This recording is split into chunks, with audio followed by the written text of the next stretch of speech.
Well, hello, everybody, and happy Friday. My name is Chris Melasinos. I'm the principal evangelist for Vidja Games over here at AWS. And it is time for our boss rush. Yay! Woo! Of course, every Friday afternoon, 12:30 Eastern, 9:30 a.m. Pacific. And I'm joined here with my co-host, Mr. Hey, Dean Tagashi. I'm the editorial director at GameSpeak. Yes. And who's down there with the 3D printer? Who's down to clown with that 3D printer? Who's there? Hey, it's Mark Delora. I am exec director at GDC and continuing my role as a games and learning advocate. Yes, and we are waiting for our... Susan Cummings, who has just entered the arena, but I'm going to go ahead and populate her in here. But while we're getting Susan here, who is joining us today as our special guest? Hey, it's Alex Seropian, founder and CEO of Look North World, among other video game things. Oh, yes, indeed. Susan, you just hang tight there. I'm going to go ahead and bring you in a second. But, you know, Alex also has a little background in this. While we're...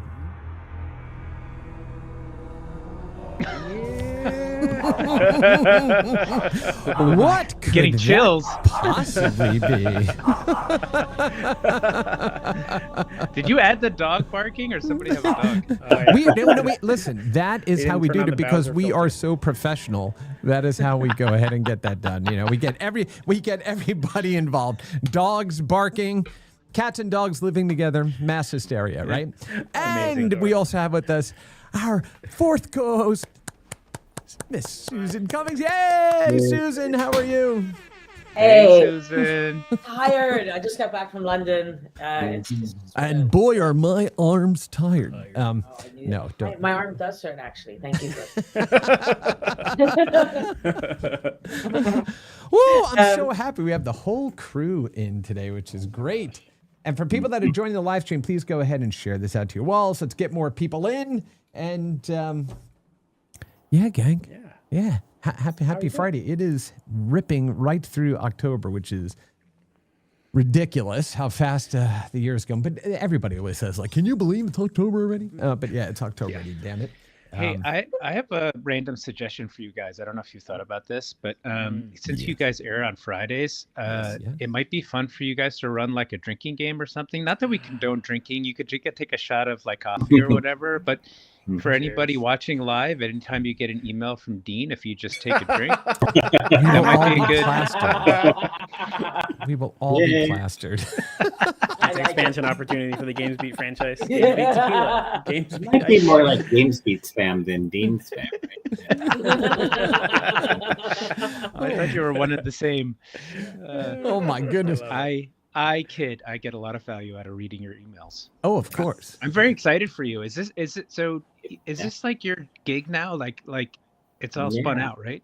Yeah, Gina Joseph, our CEO, and I spun it out, and we're the owners now. So it's amazing. Good for you. I'm so happy for you. We started up 17 years after we actually started up. So yeah, and everyone should subscribe, become a premier insider.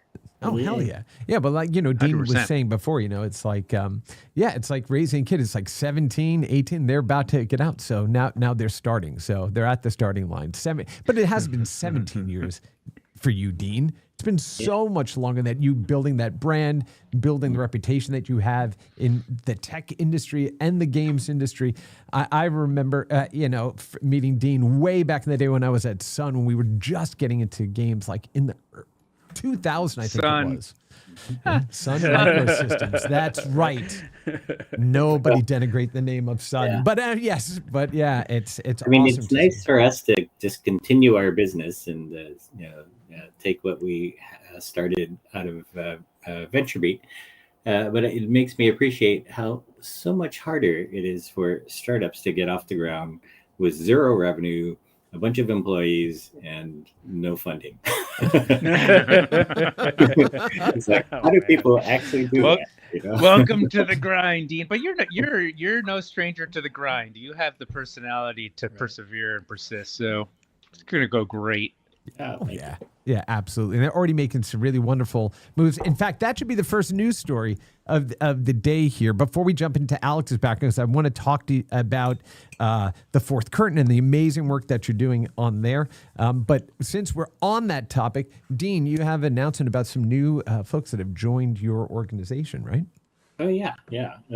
We a couple of weeks ago, we brought David Jagno on as a freelance writer, and he had done a lot of work for Upload VR during its early days. I think 4 years there. He's a freelancer on at Forbes as well, and in some other publications. But yeah, he knows games, and he's done a great job helping out with some news stories for us so far. And then Alex Lee just joined us pretty much yesterday from Digiday, and he's going to be our lead news writer on staff. And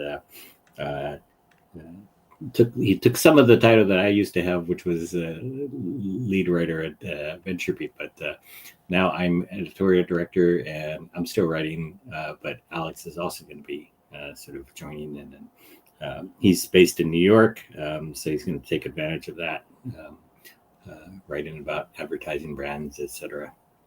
But lots of gaming stuff, and he's a big esports fan, so we're really glad to have another gaming expert on hand.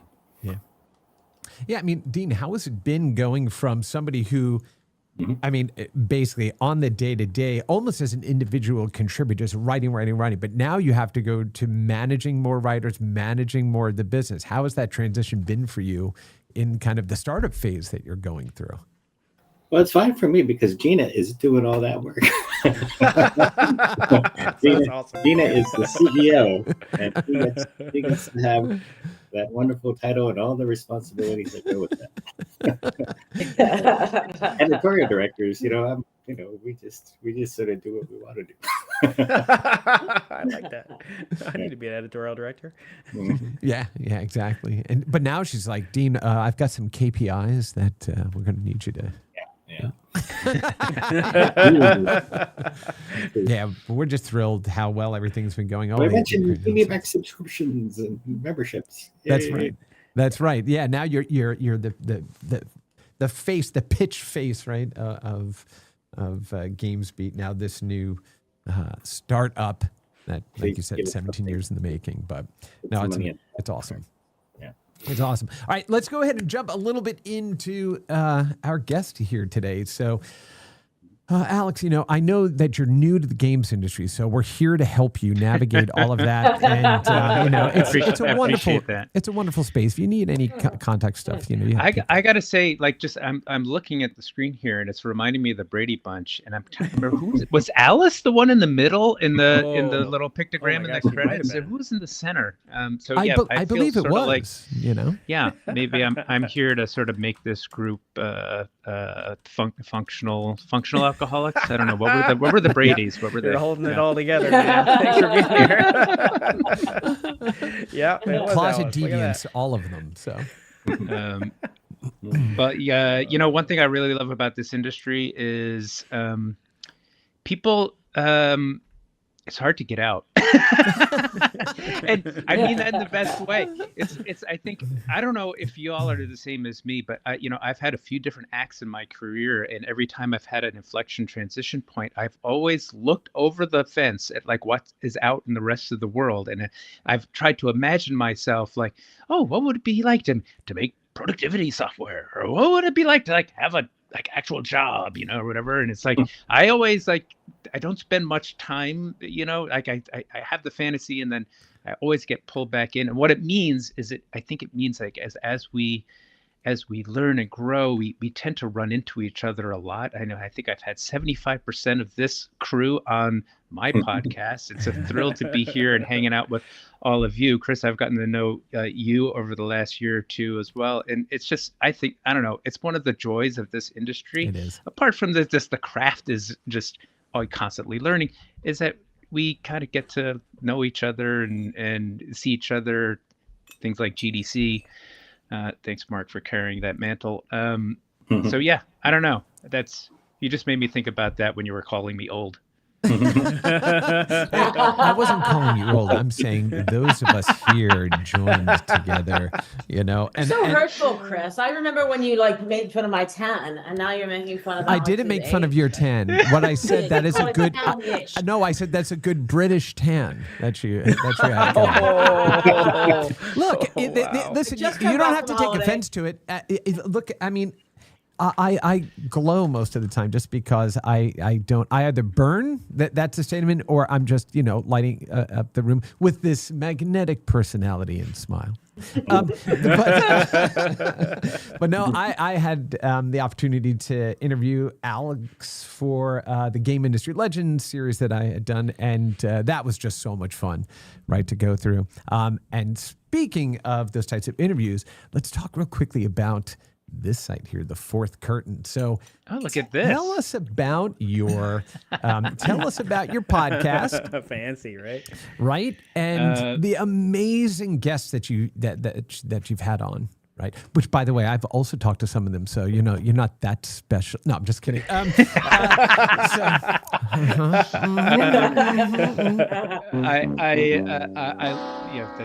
That's amazing. Wow, you come with sound effects. I don't have sound effects.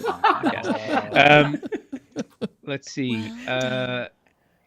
I guess a couple things. One, hey, look at this. You're on today's episode. That's Trip right. Hawkins, which is kind of timely with all the news around EA. I never met Trip before. This is one of the things I really like about this podcast is we've just been so fortunate to have had, all of the folks who I've looked up to, my whole career, or looked across at like, wow, that's incredible what, you've been able to do. That even like the group of developers who've come into the industry after me who are much smarter than me or who've just learned way more because the industry is so much richer now. It's like I'm learning a lot from it. I'm getting to meet folks who I probably would never have had conversations with. And I started it because I was, unemployed. That's perfect. I really enjoyed, I read biographies. I read two categories of things. One, basically fiction, like science fiction and fantasy and all the nerd fuel. But then the other category of thing is I read are histories and biographies, because I just love folks from history who we hold up on a pedestal, who are like supposedly amazing people. They were real people, and when you read the biographies and you kind of learn about their ups and downs and struggles, they become way more relatable, and I feel more accessible, and maybe I could learn something from it. And that's kind of really the whole vibe of the podcast. Is it's less about tell me how you make a video game or tell me about this game you have that's coming out right now. It's more like tell me about you, and getting to meet the folks who have made the games or have been part of the industry or have been part of the journey of the industry from playing a game on a printer, which is really where this started, to today where you're playing the game on your phone or whatever. So it's been a joy. I know there are a few folks who do listen to it, so I'm happy that a couple people enjoy it besides myself. That's a good direction. That's what it's all about. I think that's a good direction to come from, the history thing, because as you're doing work in the industry, you don't feel like you're always making history, right? You're just getting through the day, right? Yeah. And it's hard to look back on those things. One of the things I love about what you and your co-host have done here, Alex, is something that when we had our conversation, it's we can look up the Wikipedia page or a million different reviews about all the content that people make. But much like you, I'm interested in, well, what were you thinking at that moment? And I remember there were two parts that when I interviewed you, when you talked about, and you've talked about it multiple times, where you were on the treadmill downstairs and the fax was coming in from Microsoft. And then I think you and I were talking, I was like, who did you call first when you got that? And you were like, oh crap. It was probably my parents, it's like I hadn't thought about that because to your point, to Dean's point, you go through this process, any I mean, any kind of work. And it's hard to understand the impact that you're making behind you because you're always looking at this stuff in front of you. And it is important to remember, the amount of effort and toil and time and risk that it takes to bring this art in the world. And we don't do it alone. Nobody does, right? It's relying on the people around you. So getting that history correct while we have the opportunity to do so is so important. And I've absolutely loved your podcast. And thank you. Yeah. And 100 episodes now, right? Yeah, the episode this week with Trip is episode 100. Yeah. Which kind of snuck up on me. Somebody asked me earlier today, how do you do 100 episodes? And I told them once you get to 99, it's pretty easy. And Richard Brown says, congrats to you, Alex, on the Thanks, Richard. number 100 there. Yes. Nice.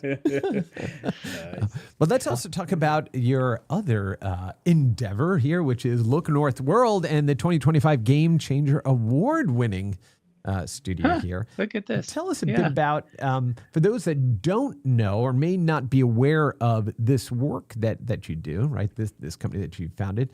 Tell us a bit about Look North World, where your games are being done, and kind of the work that you do there. Sure. So, the studio has been going for 2 years now, and we started really the core team from Industrial Toys, which was the core team on Battlefield Mobile at EA. We got started looking for an opportunity to keep a small team together to work on a game that we could produce with independent funding and release in a reasonable period of time. We had just got off a multi-year project, and we're looking to be very productive. This is kind of the genesis story for the company. And it was right when UEFN was coming out, and it looked to us like, hey, this is a tool set we know. It comes with a lot of built-in really interesting benefits for a small team, like it's got a content repository, it's got an instant publishing platform. Oh, by the way, when you publish a game on this platform, it pipes right into a storefront with a few 100 million monthly active players. And so we jumped at the opportunity to just build independently for a little bit. And as we started to become part of that community, we realized that we had sort of walked into a movement. we had started walking into a thing, a beginning. And today, when I look back and I characterize what's happening right now, I would say it's even an era in two ways. One is there are these platforms now that are legitimate game distribution platforms, and they're unique and interesting, and they have some specific characteristics and upsides. I said a lot of words there, but I'm talking about Roblox, I'm talking about Fortnite, I'm talking about what Meta's working on with Horizons that's coming, Minecraft even as well. And these all share something in common, which is that there's a set of tools where anybody could make a game. There's a mechanism for other people on the platform to discover those games. And there's some monetization built in, so folks who are making games can make a living doing this. Right. That ecosystem right there is what I call a creator platform. The aggregation of those games in total is what I call the creator distribution part of the video game business. It is growing. It's one of the few parts of the industry that's really growing, like with a lot of heat on it. So it's a very exciting place to build. There's no operating cost when you go there. So if you build a big AAA MMO, you're writing Chris Melisinos a big check every month just to have your game served to your million players. But you'll know right? that it will always work. It will always stay up and running because that's what we do. No. So write that check, Yes. damn it. First class. On these platforms, Roblox is writing you the check, or Epic is writing you the check. You're still getting the check, but just not from me. So there's some really interesting economics to this part of the business. So that's thing one. Thing two, which I think is even more interesting, anybody who's old like me, who have kids who have grown up to become gamers in this generation. My son is 20, so he was in high school during the pandemic. He was on Minecraft during the pandemic. He was on Fortnite. This was his formative social years. There's a whole generation of gamers who have grown up in these games, specifically Minecraft, Fortnite, Roblox. And they have an expectation and a joy and a community that is far beyond just playing. It's beyond social. It includes creativity. somebody was describing this to me earlier. It's like they want to have the pen in their hand, yeah, or they want to know where the pen is, or maybe they don't care where the pen is, but they just know the creativity is coming from the community. And this is a different outlook. This is a different culture. This is a different way of engaging in entertainment and games.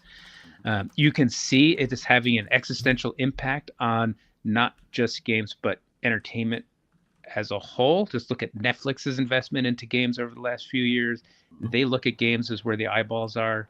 They look at Meta's investment, and that's just the tip of the iceberg, right? So that to me is even more fascinating to the structural distribution shift that's happening in the industry, is the cultural shift in what the audience is expecting out of play, and where that's going to go in the next few years as these gamers get older and they have bigger wallets and they're making more interesting stuff. I think we're already seeing some of the bleed out effect of these kind of games with things like Peak and other social experiences that are, they're purely mechanics. It's less about the production value from a visual perspective and more about the quality of social play, etc. So that's what my company is all about. My company is all about building within those ecosystems, building with talent that's kind of grown up in those ecosystems, trying to be an accelerator for new creators, and just trying to create something new in an environment that supports it. Whereas over in sort of other parts of the industry where it's a lot more expensive, it's hard to take risks on new things because you kind of got to make sure bets because it's so expensive. So there's just a lot of you can tell I'm kind of excited about it. And I'd love to talk about it. And that's what the company's all about. Yeah. One of the most fun stories I did over the recent years was a set of profiles of 23-year-old CEOs of game companies, right? And they got to the CEO job because they had been making games for 10 years, right? And they had been making those games inside of Roblox. And I thought this, right? They had 30 people working for them now, right? At age 23, right? And very successful folks. I think, I thought of that as like the ground floor of the game industry, but it feels actually more like the basement of the game industry, I think. And it's where people get their start, right? And they are the norm in that industry. And the thing that is impressive here is that you are like the anomaly of this industry, of the folks who grew up with console games and things like that, and have shifted into making games for Fortnite, or for Minecraft and Roblox. And it's exceedingly rare. Actually, you're the unicorn of this space. Well, I probably need to I probably need to grow a little bit to get to the traditional unicorn definition, but I appreciate that recognition. That's a little bit insight into my personality. It's like I'm always looking to learn, try something different. I much prefer to build in a place that is kind of a little bit unknown than it is to just rinse and repeat the thing that I did last time, which maybe is dumb. I don't know. But I find it way more interesting. More fun. And it's fun. Sometimes it works, sometimes it doesn't. And it's okay. So thanks for recognizing that, Dean. Yeah. Hey, real quick, before we continue here and dig into some of the news, I know Susan needs to leave us early today. I'm the worst. I'm actually the worst. I'm going to blame it on my time zone. I know. Is that what we're going to do? Okay. I couldn't not show up for a while because Alex is here. It's none of you. Alex is here. So I don't smell or anything. I know what's wrong. Has at least come for a half hour to see Alex. I appreciate that. I saw a few weeks ago when he was in the UK, and I actually dragged Lee out to an event, which I don't usually do. I think people don't think he exists. And running and it's because Lee's just at home 3D printing a new house. So that's it. Oh, you don't even want to know. He's added on like an exhaust pipe out the window and stuff, so he can like printing carbon and. No. He's gonna look like that guy behind you if he's not careful. PLA. I know. So, Susan, tell us what is on the top of your brain right now. Tell us how things are going with the game that. Well, I just got back from London. I was at Supercell through an event last night. There was AI X Gaming. Nice. And they've been doing these accelerators. There was one in San Francisco, and I think there was one in LA, maybe, or Finland. No, Finland, obviously. And so this was the one in London. And it was a really great event. There's a fellow named Otto, who's the head of AI for Supercell, who was just extraordinarily lovely person. You think he's a school teacher because he did this whole get everyone just be really kind. It really takes it's a lot of stress to come up on stage and demo, and it's just this whole good on you. So I demoed our product last night, which is the first time I've had to do that on stage since we started working on it. So that was cool. Yeah. Awesome. Yes, I was smart and did a video because somebody else Things never so go wrong. I'm feeling good about that decision now. And I was like, what could possibly go wrong? But those live demos, those are the ones. It's like, yep, look, it's real, right? But yeah, definitely have the video too, right? For sure. Yeah.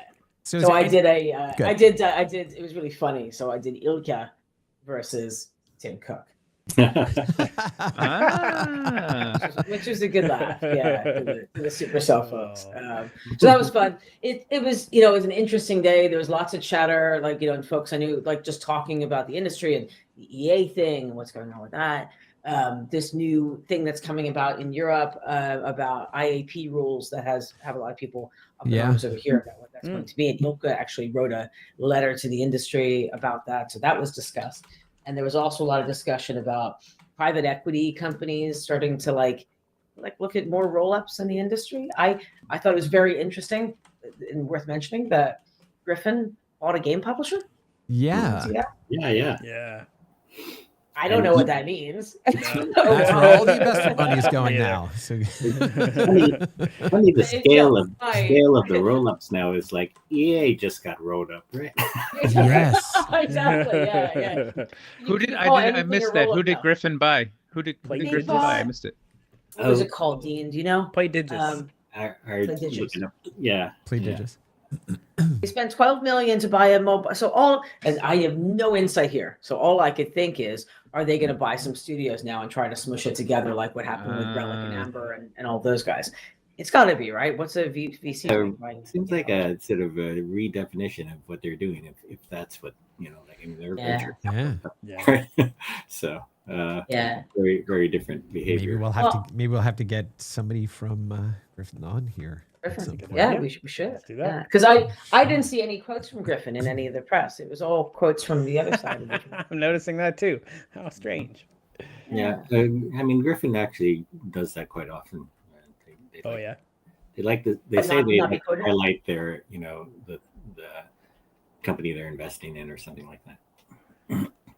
Interesting. So that was on my mind for sure. And then I did share a couple links. I'm just going to throw a grenade in the room before I go. I know you are. Great. I know. I already saw the links, and I'm just like, I gotta go. There's a very angry letter out from the employees of Build a Rocket Boy. There are people angry on the internet. Benzies. Yeah, it's pretty dark. Anyway, about how they've been treated and Yikes. And the other one that I was going to throw out there was this Discord hack, which sounds pretty frightening and serious. Yeah, I think the Discord hack. I did see a comment saying it was false from the company. So that they had all their accounts hacked, right? Yeah. So we'll see, I guess, what's true, but Discord says everything's fine. Right?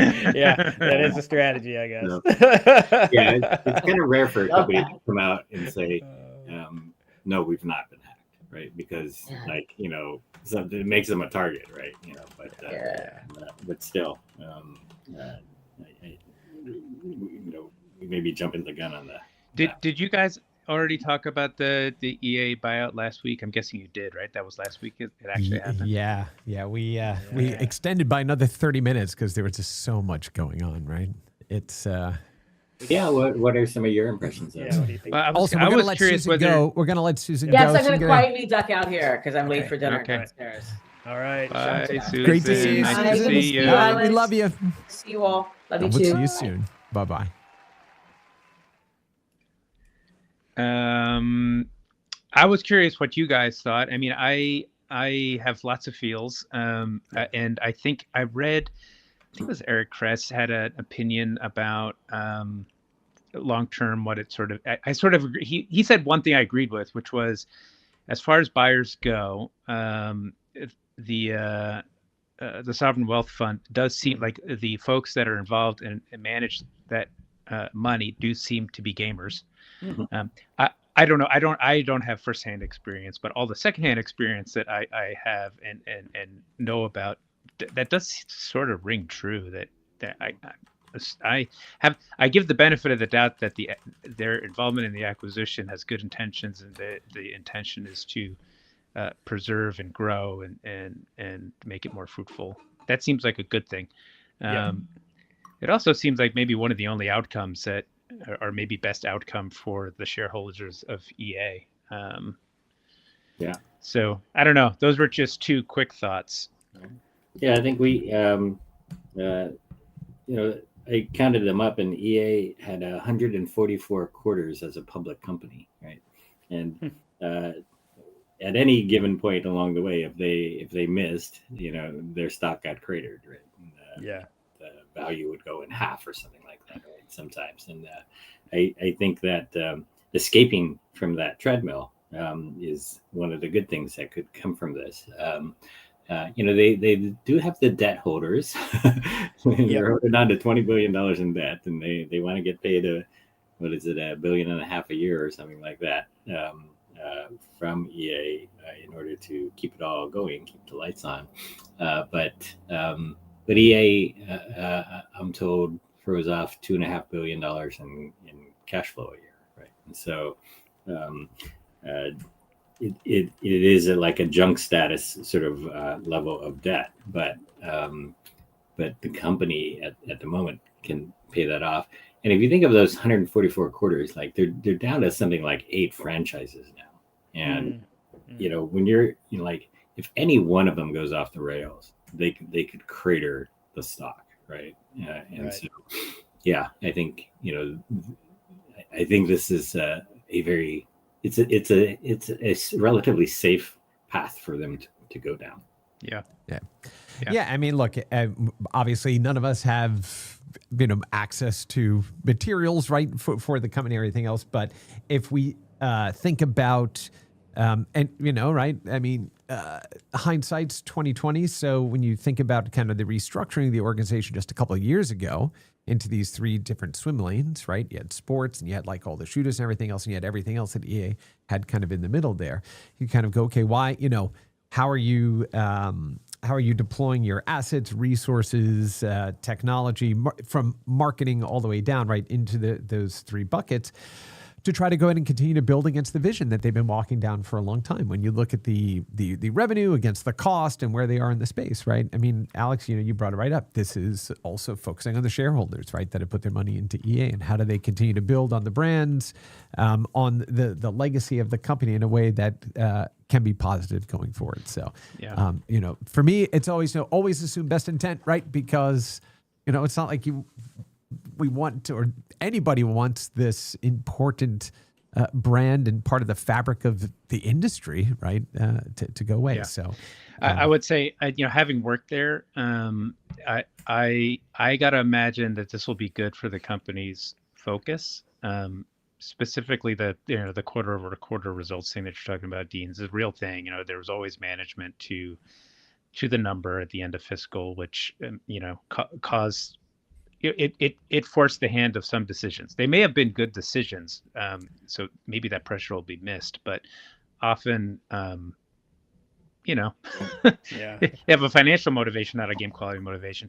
The other thing is there were always every once in a while there was just some initiative that was clearly there for the market and not necessarily there for the gamer. And hopefully those just all go away and you never have to start an initiative to, do a thing that is that is really just optics and not about game quality, but whatever. Sorry. Yeah. Anyways, sorry. I know this was last week's news, No, so it's it's okay. not a fair topic. Do remember a great statement from Andrew Wilson at one point that blockchain is the future of games, right? It still is. This is something thrown out for the shareholders. I'm going to Yeah. show myself out. And We'll say that, and then we're hopeful they forget about it next quarter. I had an investor earlier this week. I had an investor ask me, "Is this EA buyout good or bad for the industry as a whole?" Just thought it was an interesting question to ask. And of course, my reflex is that it's good, but it's good in like curious and interesting ways. It's not immediately apparent, but I feel like as the costs of building games goes up and up, what continues to support the industry is the broadening of game development support and publishing into other regions. And so for me, seeing, what, Spider-Man 2, the game cost $315 million to build. Is that what we said? So let's say these sports games are running at $100 million a year. And if, like you said, there's 8 franchises and you miss one, and it's really tough on the company. Continuing to grow how the game industry survives globally and to be able to support bigger and bigger games, we need to also broaden regionally. And so from that perspective, I'm like, okay, I think this is generally good. Like you, Alex, I have all the feels and lots of kind of reactions about it. But I think we're going in a good direction. I get really excited about what you're working on, Alex, to be honest, because it's super interesting. You can take lots of risks. More people get involved in building games. Yeah. Younger people get involved. I think honestly, like for the industry to be healthy, you need both ends of the spectrum. I'm super excited for Battlefield 6 today. I think they're really going to turn the corner here at the end. More stuff like that is great. And then on the other side, it's like, hey, if we could have environments where kids can invent something new and that can turn into something, like that's how we stay healthy. I love it. Totally. Yep. Yeah, I'm having fun in Battlefield 6 now. Yeah. Oh yeah. Yes. Well, look, I don't want to say, that I can necessarily predict the future, but I will because, as we were talking about all these tools that let us just make what we know, do y'all remember this little fun ditty of a title called Click and Play? Lordy, look at that. This was way back, right, in the early 2000s. And I remember making really simple little games, clicking around with this. And I remember, look, you needed a 386 or above with Windows 3.1 to make this thing work, right? So all you rich kids, right, that had this, right, with 4 meg RAM, which is different than system RAM. Meg. Right, exactly. Yeah. Who the hell is Meg, and why does she have all the RAM that we all need? But I just remember playing around with this, and I was like, okay, this is going to be the future of the way we're going to, people that don't know how to program are going to make games. We're going to turn the interface into the application side of this.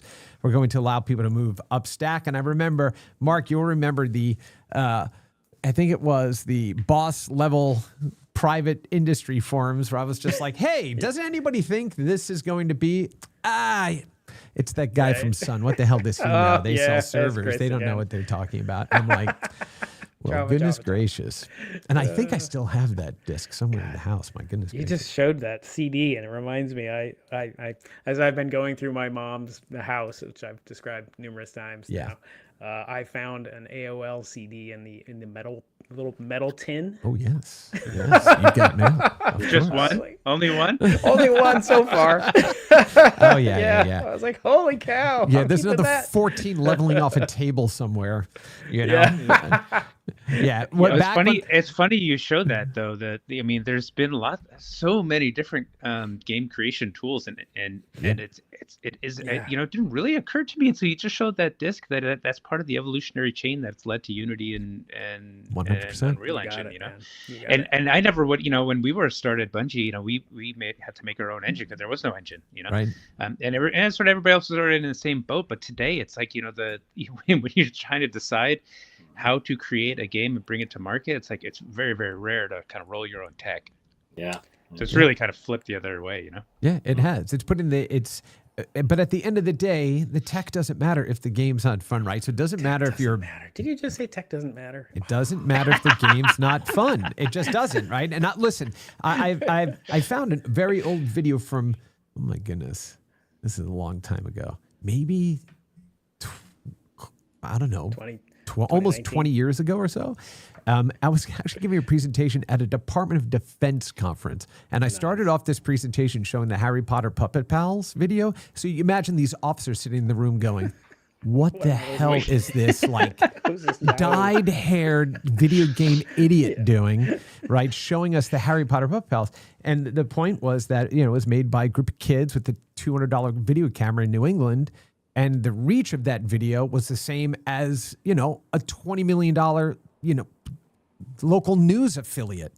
Right. And so it's not about the fidelity of the content. It's about the fidelity of the contact, right? So can I get a message out to the world that can, right, bring those things up? And we see that all the time. Hey, even today, Chris, is that a real thing, or did you just make that up, the fidelity of the contact? I've been saying that for close to 20 years, Alex. The fidelity of contact is greater than the fidelity of content. Always. Like, it would be so much better if we could all be in a room having this conversation right now, but this suffices when we can't. And we can still engage with people that are logging in from LinkedIn and from YouTube and Twitch, right? And that's what's important, is that point of connection.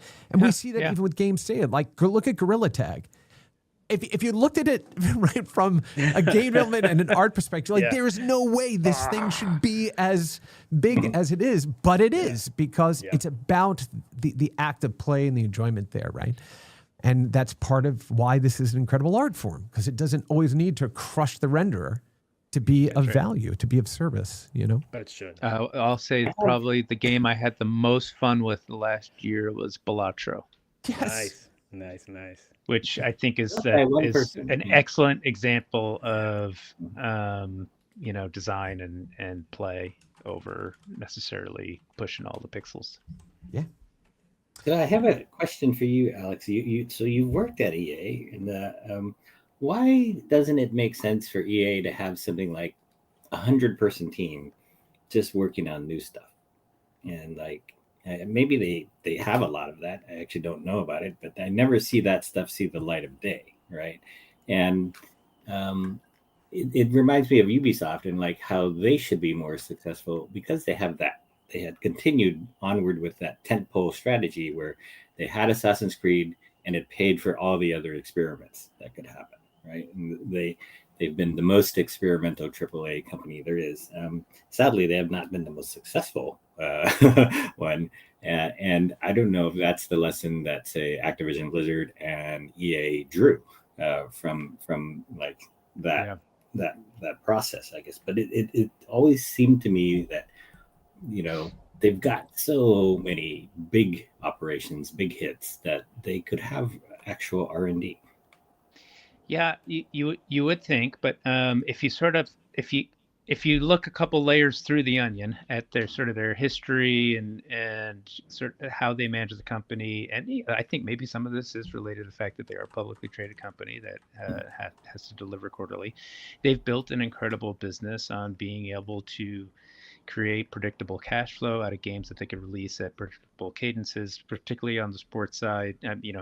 FC, FIFA now FC, is one of the most productive franchises in gaming history. Why wouldn't you want to do more of that? So when the executives look at use of cash and return on investment, and they're trying to weigh between, well, we can roll the dice on a 1 in 20 chance here, and because of how expensive we are to operate as a business, it's going to be this size of an investment, whereas we can put that money over here, just more predictable revenue. It becomes sort of like a self-fulfilling R&D is for Madden 3 years out. Exactly. I think that's kind of like it. That's a better investment use of funds for a company like that. And I think you could say, well, hey, okay, let's time out a little bit. We do need to add to the franchise footprint, so we do need to do some creative R&D somewhere. And they do that with acquisitions. They bought Respawn, and that begat Apex. So in some ways, I can't fault them. It sort of makes sense. Yeah. But it's cultural, and it's just the mechanics of the business. I think part of it's also, you know, the company's been around for what, 40 years. The rest So- of the industry is our R&D department. Then. Yeah, so they've been able to filter down to the formula that works, and you know. Yeah. Hey, before we continue that, I just want to go ahead and do a callback to our AOL discs. Teresa Long says, I found 4 install CDs at my folks' house, including a promo of Seinfeld. So with those AOL discs, so good on you, Teresa. Those are going to be collector's edition or something, eBayable at some point. I'm sure. When I was at Verizon and we acquired AOL, I worked out of the AOL headquarters in Northern Virginia on Steve Case Drive, and the floor that I was on had all of the patent plaques on the wall, all of the AOL like Yellow Man, you know, cutouts and everything, and just about every version of those EA discs or EA discs, the AOL discs were there too, and I was like, it was literally, let's just flood the world with these things, because people will just go, all right. I know, what an era. That's just Right?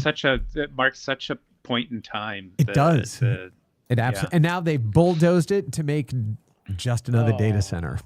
It's pretty terrible. But Does the AOL brand still exists? I mean, I think I run into people with AOL.com email addresses every once in a while. It does. They It's just still out there? they just shut down their dial-up service. I think last month. It finally ended. There are people that still needed a dial-up service, when I was at Verizon, my team was part of the team that acquired AOL, and then we acquired Yahoo. We rolled that up into a media company called Verizon Media, and then they sold that off, and now it's just Yahoo, but the AOL brands still live under including games.com. Can we please do something great with that? You know what? I am switching. Alex, to your point, I'm going to switch out for vodka now. So here we go. There you go.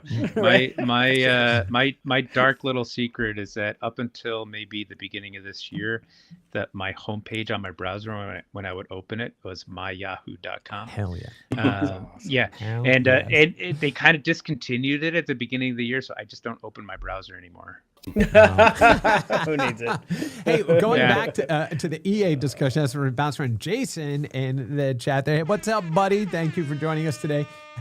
He talked about, why can't we, can a team of 100 people actually experiment? Alex, to your point, how about 100 people divided into teams of 5 building new things? And if we remember, back when John Riccatello kind of was there again, they did a lot of really experimental things under his guidance, right? They did like Henry Hatsworth and the Puzzling Adventure and Mirror's Edge and all of those types of games. Like, they were trying to experiment with a whole variety of different new genres, new perspectives, right? And things like that. But it takes a lot for a company, as the bigger they get, to take those risks, right? Which is why I said, in the chat, like, who would be kind of, the EA in that same sense of spirit and adventure and everything else. And I think of, companies like Midwest Games, right, like trying to figure out how they can put that stuff together. It's not exactly there, but the feeling is there, right? Like, I've heard of this group called Look North. I can't remember who runs that. well, but I hear management there is terrible. The guy running is Justin, Justin abrasive. Richard Brown says his dad still has an AOL.com email address. Richard, my dad does too. Hey, maybe you guys are related. You don't know it. That's right. That's right. Yeah. I mean, I don't know. Like, I think, I got to talk to Tripp. I never talked to Tripp before. Yeah. Hearing sort of like his origin story and what it was like early days of EA, they were in uncharted territory. I think that's part of the recipe for, having that kind of small sort of bootstrapped feeling, like, make hustle or die, kind of mentality that leads to a shared mission and that this creative exploration. I think you're going to see it coming from. I don't think you're going to see it coming from the top of the market. That's not really the place where EA has an incentive to play. Right. You're going to see it coming from the basement, like Dean says. Whether it's us or another company or even just like what's happening in the indie scene on Steam. I think that's where we're going to see all the for those who band together to maybe try to create a whole that's more than the sum of its parts, I think we'll see stuff like that. That's where the next EA comes from. Yeah. So that's what we're gonna do. You heard it here first. We're all gonna get some money together and go buy a bunch of the back catalog from EA, and we're gonna redo all of them. Right, Al? Let's do it. Is that what we're doing? Okay. I'm in. All right. Getting close to the what are we playing thing, but yeah, today is Battlefield Day, and I don't know if you guys are gonna be diving in, but I've been playing the single player campaign. I didn't finish it for today, but yeah, it's very very interesting to see this day-to-day sort of attention grabbing going back and forth between Battlefield and Call of Duty this year, right? And yeah, it's like old times. Yeah, old times. Yeah, I think Call it's of Duty good that there's a rivalry. That they extended their beta into the time when people were supposed to be like reviewing Battlefield. It's nice to see that they still are like that. Yeah, I was going to use a dirty word, but all good. And Call of Duty switched over to get rid of skill-based matchmaking, and so then I went into a game, in my first game in the beta, I got like 30 kills and 18 deaths. And I was slaughtering people, and this like never happens. And Nice. I got really good all of a sudden. You know what? That's awesome. That's kind of a modern era phenomena. Is like you're part of your onboarding is you think you're playing with people, but you're playing with bots. It makes you feel really good.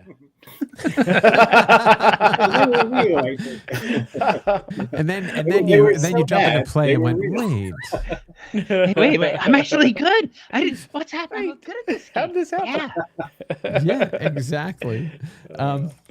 Yeah, so I know everybody is, the world is ready to jump in there with Battlefield 6. I know that even, here in one of the Slack affinity groups, everyone's like, who's staying home today? who's ready to jump? And I don't get to do that because I suck at those games. So I'm not going to.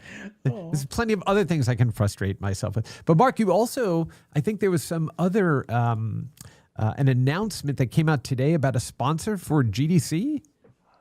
Did you see this one? Did you want to talk about that since it went out there? And if you're Mark, talking about the Epic announcement, yes, we're talking about Epic there. Yeah, we're gonna have Epic at GDC in a big way, and Will was talking about it. Will Wise from the GDC. Yep. Excited about that. Diamond sponsor, right? Diamond sponsor. Yeah, yep. yeah. Wow. Exactly. Right on. That just means they're all going to walk around with a diamond pinky ring on. Just go. Hey, Don't tell. It's exactly. a secret. That's the secret pass into it. And I know that Mark is working on a boss rush, area for us at GDC. I am actually. Yeah, we're gonna. Hell work this out. yes, yes. What good is it for me to be part of GDC if I can't get boss rush in it? That's what we got to do. That's what we got to. We got to get that done. Yes. 5,000 chairs for that one. Right? Yes. I know. It's I'm telling you, I will run live games there. Cooperative stuff. We're gonna do, an old heads meetup, like everything. So let's get it done. Yeah. Damn. Yeah. Today is the last day for people who are interested in proposing partnerships. Today's the last day to do that for GDC. Yeah. Or partnerships is defined as almost anything that you might want to do at the show. If you've had like dinners with a group of people that focus on 50 plus gamers, come talk to us. That's awesome. That is We're awesome. down for anything. And the GDC carousel, I got to reach out to say. Oh yeah, definitely. But yeah, we're excited to really broaden out the show this year. So well, thinking about GDC too, I would be remiss if I didn't also bring up that not this GDC, but the GDC prior. Alex was gracious enough to do a fireside chat with me at GDC, and it was standing room only, and he looked like, the Pied Piper walking out of that session because we had like a collection of maybe, 30 people that were just following us down the hall, and you were awesome spending time. I mean, you did. You took time to talk to anybody that had a question, anybody that was asking advice, and I just think the world of you. I think, it's important. It's easy to get lost in all the things that we do, and I got to rush to do things, but it's really important to be able to, reach out to people and spend time and help them as they're moving into the industry. So thanks again for doing that. You're awesome. No, My pleasure. It's a great reminder of why we do what we do. Is we make games because they bring joy to people, and to actually meet people who play the games that we make. It's on the other side of the screen. You never know what's on the other side. So to get to meet folks who play the games is the best. Yeah, and all it takes is one kind word, right, to help people and set somebody down that path. I know we're almost at time, but two little things I wanted to share. One from our good friend Amir Satvat. He had posted something that the i3d.net group did. Maria at the i3d.net may reached out with an idea that stopped him in his tracks. Sounded good to be true. Instead of giving away the usual sponsored gift bags at this conference, they decided to donate that budget to his community that is helping people find jobs in the games industry. So it's, again, another example of the kindness of people in our industry reaching out to help. And so that's just absolutely wonderful. And they have a QR code on Amir's post there, which, is just awesome. And then the other personal one that I wanted to share with you all is... it's, Alex, your point about bringing joy and the discussion we're having about making sure that you be of service, right, when you can, is we're all very busy and scattered. I got this email from a student in Barcelona, and I had missed the email in April. And this student reached out to me on Monday and said, hey, I'm finishing up this project for the end of the year and I'm doing it on games and art and would love to get your opinion if you have a moment for a couple of questions. I was like, oh my goodness, I'm so sorry. So I wrote 3 pages of response right to this student. And the important thing to remember around that museum, they're not my games or anything. They was going to friends and helping to, elevate their work in the eyes of the public, in the eyes of the industry, that kind of thing. And this thing just kind of echoed for me. They said, the exhibition and vision keeps inspiring new generations, and I'm one of them, right? And to be even just a slight sliver of that and helping to take the work that you all do and elevate that in a way that inspires more people. I mean, Alex, you said, it's hard to, you look at the grass on the other side of the fence outside of our industry and go, what happened if I got in a corporate strategy around finance? Because I'm pretty smart, I could do that. And of all of us here, I have probably had more jobs like that, right, than you all. And I can tell you there's a reason why I keep coming back to games, because I'm like, it's fun, it's exciting, but it's not this. It's not where your heart is, right? So anyway, all of that. Let's all do good. Let's all use the things that we create and the voices that we have to help as many, hurt as few, and just go build awesome shit together. Because at the end of the day, that's what people are going to remember, right? Anyway, all right, I'm done talking about that. Why don't we talk a bit about what we've been playing? Now we have a minute left to talk about everything. No, else. you have more than a minute. Did we talk about the news? Oh, well. Here we are. Well, we covered a couple pieces of news, right? There's games industry biz one. Handhelds are in vogue, but there's still a commercial minefield. There's that one. Advertising Week 2025. It's growing. Gaming is going big with some growing pains. Alliance. Check those out. Q3 saw, what is that? Oh, look at that one. All right. Dean, what are you playing? Battlefield 6, Ghost of Yotei, and Call of Duty Beta, right? But that's over now. How about you, Alex? What are you playing, buddy? I actually I'm shipping a game that I'm actually the lead designer on in 14 days. Oh, that's what I'm playing. You're playing pretty much all day long. To Fever. We're sort of in final polish phase right now, so it's the part that I love the most. It's an RPG game that's going into UEFN. It's a procedurally generated, so it's like it's kind of like dungeon crawling with like these missions that are sort of put together on the fly. So like we're in the point now where we're like, I'm just watching people play it for the first time, doing a lot of like, oh man, you know, okay, I gotta go change that. So it's that's my favorite part of game dev is like when you're doing that sort of like quick daily 1 or 2 day sort of long iteration steps. So it's consuming me 24/7 pretty much. Wow. Awesome. I can't wait to check it out. Mark, how about you? What are you playing, buddy? Well, that was a very convenient tie-in. I don't know how you did that, Alex, because I'm playing 2 games right now. One of them is called Consume Me. I kid you not. But the one I'm playing more of at the moment is it's actually the port was done by the publisher that Griffin Gaming Partners picked up, Playdigis. So it's Chants of Sennaar. I'm playing on iOS. It's a puzzle game. It's sort of a language-based puzzle game. Super fascinating. I guess they also ported over Loop Hero, which I didn't know. But loving Chants of Sennaar so far. So that's mostly what I'm playing. Awesome. I'm not playing anything really new right now. I've actually gone back and playing a Phoenix Wright game that I'd missed years ago. And you'd forget how good those and how just ridiculous they are. Yeah. I mean, they really are just so joyously crazy. So I've been having fun going to do that. Just hasn't been a lot of time. I'll have some more stuff to talk about next week. There's a couple of announcements. We've got, Cool. Conference season is rolling up for the end of the year and stuff. So there's a lot of stuff going on.